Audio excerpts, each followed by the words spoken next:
everybody, this is Cruise with Matt. Time to give you an update. I'm going to start talking about what it was like to get to my cruise ship. I flew out of Charlotte and flew to Boston. That's where I had my first little bit of I don't want to call it a snafu, but a little bit of I was a little panicked about it because I had to leave the secure area to go to the international terminal and then have to go through security again. I only had an hour and a half layover, so I was really concerned of getting in a long TSA line and not making it into the terminal in time. But there is no way to get from the domestic terminal that I came in on to the international terminal staying behind security. There are some terminals in Boston that allow you to do that, but not the one I was on. But I get to the TSA line, and lo and behold, there's all of 10 people there. So I actually made it to my gate with over an hour left. So that little bit of panic I had when I told I had to leave the secure area was very quickly dissipated. So then when it was time to get on my flight, while it was a Delta coded flight, I was actually on Virgin Atlantic. Really nice people, and very quickly after we got airborne, they served us dinner and a beverage, and I figured having a little bit of alcohol might help me sleep, so I asked for a scotch and was quite surprised when they gave me too many bottles of scotch. So I had a nice little drink and actually fell right to sleep. Slept about 3.5 hours. The flight itself was only just shy of 6 hours by the time they fed us and gave us something to drink, and then had to wake us up to feed us breakfast. 3.5 was about all I could get in. Breakfast was not, living a keto lifestyle, there was just not much that I could actually eat in the breakfast that they served. I took a little taste just because there were some things in there that looked interesting. They had a cold porridge. Tasted good, but I only had a very little taste just to see what it was. And then I asked for hot tea. Being a British airliner, that was obviously easily accommodated, but I got a funny look from the steward when I asked for cream to go in my coffee. He's like, "You mean milk?" And I was like, "No, cream, please." "You don't want milk in your tea?" And I was like, "No, I'd like cream." "No milk." So he was quite perplexed that the American wanted cream in his tea and not milk. But he gave me the cream anyway. Finally landed in London. We actually, we did have to, had a gate change, but we got in only a few minutes longer than when we landed. But it was still actually a few minutes before the scheduled arrival time. From there, it was a really long walk to get to border control. I felt sorry for the elderly people that I saw that were stopping to have to rest. It was probably 1.5 miles to walk from the gate to border control. Now, besides that, border control was absolutely amazing. They have an automated border control, which I've never used one before.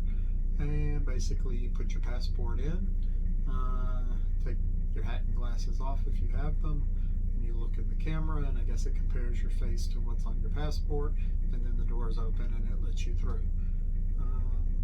So getting through the border took me all of about 15 seconds. Then I went and picked up my baggage and was outside the terminal 10 minutes after I cleared border patrol. Then I had to wait 45 minutes for the shuttle bus to take me to the hotel that was on my itinerary.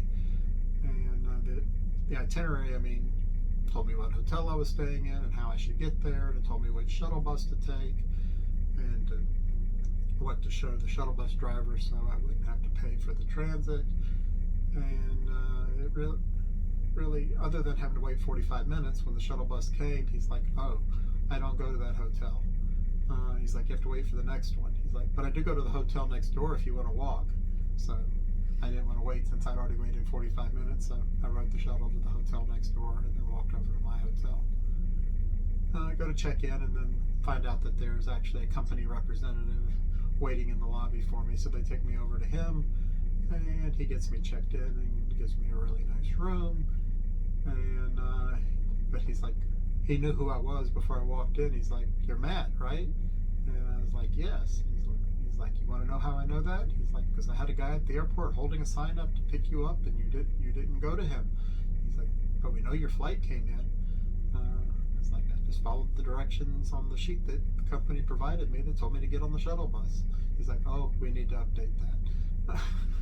So I could have had a private car ride to the hotel, but instead I rode the shuttle bus. But again, a minor snafu.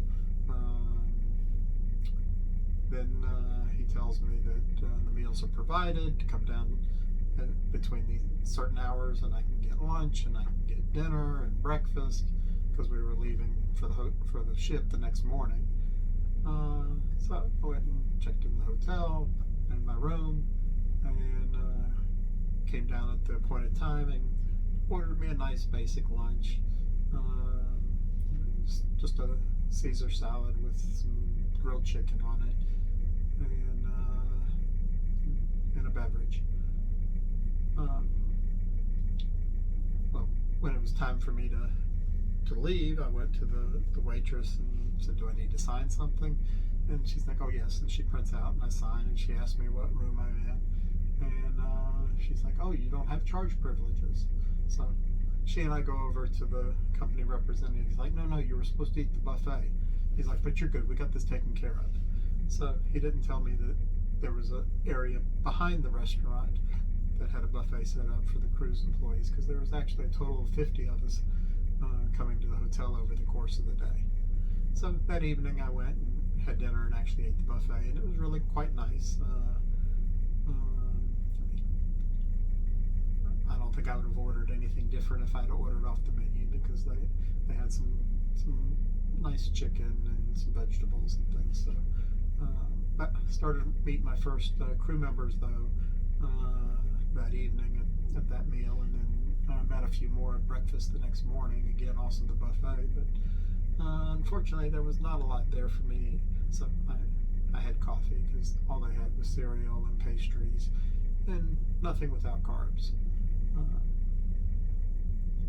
Then we get on the bus, and I guess it was maybe a little over an hour ride from the hotel to the port, and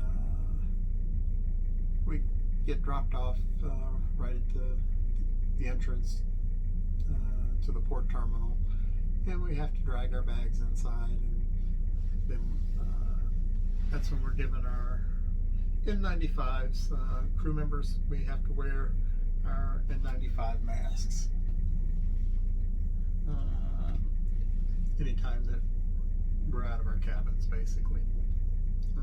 I've cheated a couple times on deck, and that's when I'm by myself and there's no one around and I'm talking on my phone or something, but we're supposed to wear them all the time when we're out of our cabins. But like I said, we got our N95s issued to us while we're in the terminal. And the first step before we do anything else is we have to have an antigen COVID test, which I had to have one prior to traveling, and then so they did our nasal swabs, and then we all sat down in the lobby, and as the results started coming back, then they would call us, and we would get to move on to the next step, which was taking all our baggage and having it x-rayed before it's brought onto the ship. But we also had to turn in all our healthcare paperwork. And one thing which I learned prior to going on the ship, which I'm glad I learned prior, is you actually give them your passport and they hold it while you're on the ship. I've since learned that they just had problems in the past with crew members losing their passports, and so this was the easiest way to reduce the risk. As crew members, we don't need them to go into most countries, especially the European ones. So they don't have to give them back to us to go into those countries. while I still have a copy of it on my phone, so if I were to need it, I still have access to the information. So then, also in that packet of information we get when we first, after we cleared the COVID test, they provide us our crew ID card and also our cabin assignment. Mine had several scratches through the cabin assignments and was handwritten on there instead of computer printed. And so, yep, have to get on the ship first. And I'm carrying a 50-pound rolling duffel bag, basically, my backpack and my computer bag.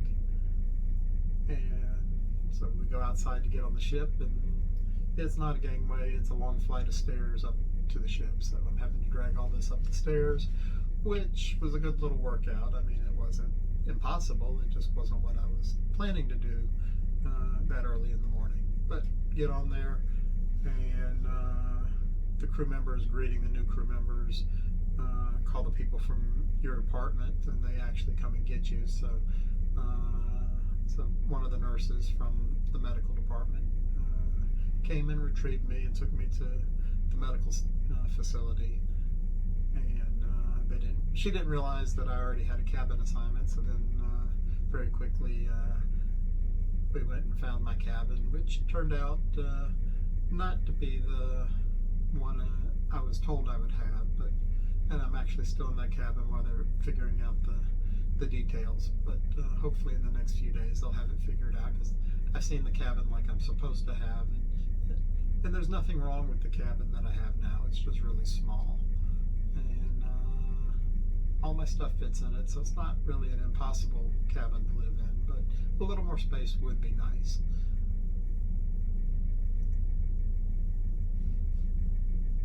Well, I think that's all that I'm going to state on this one. I'll create another video, which I'll upload a little later on my first several days on board.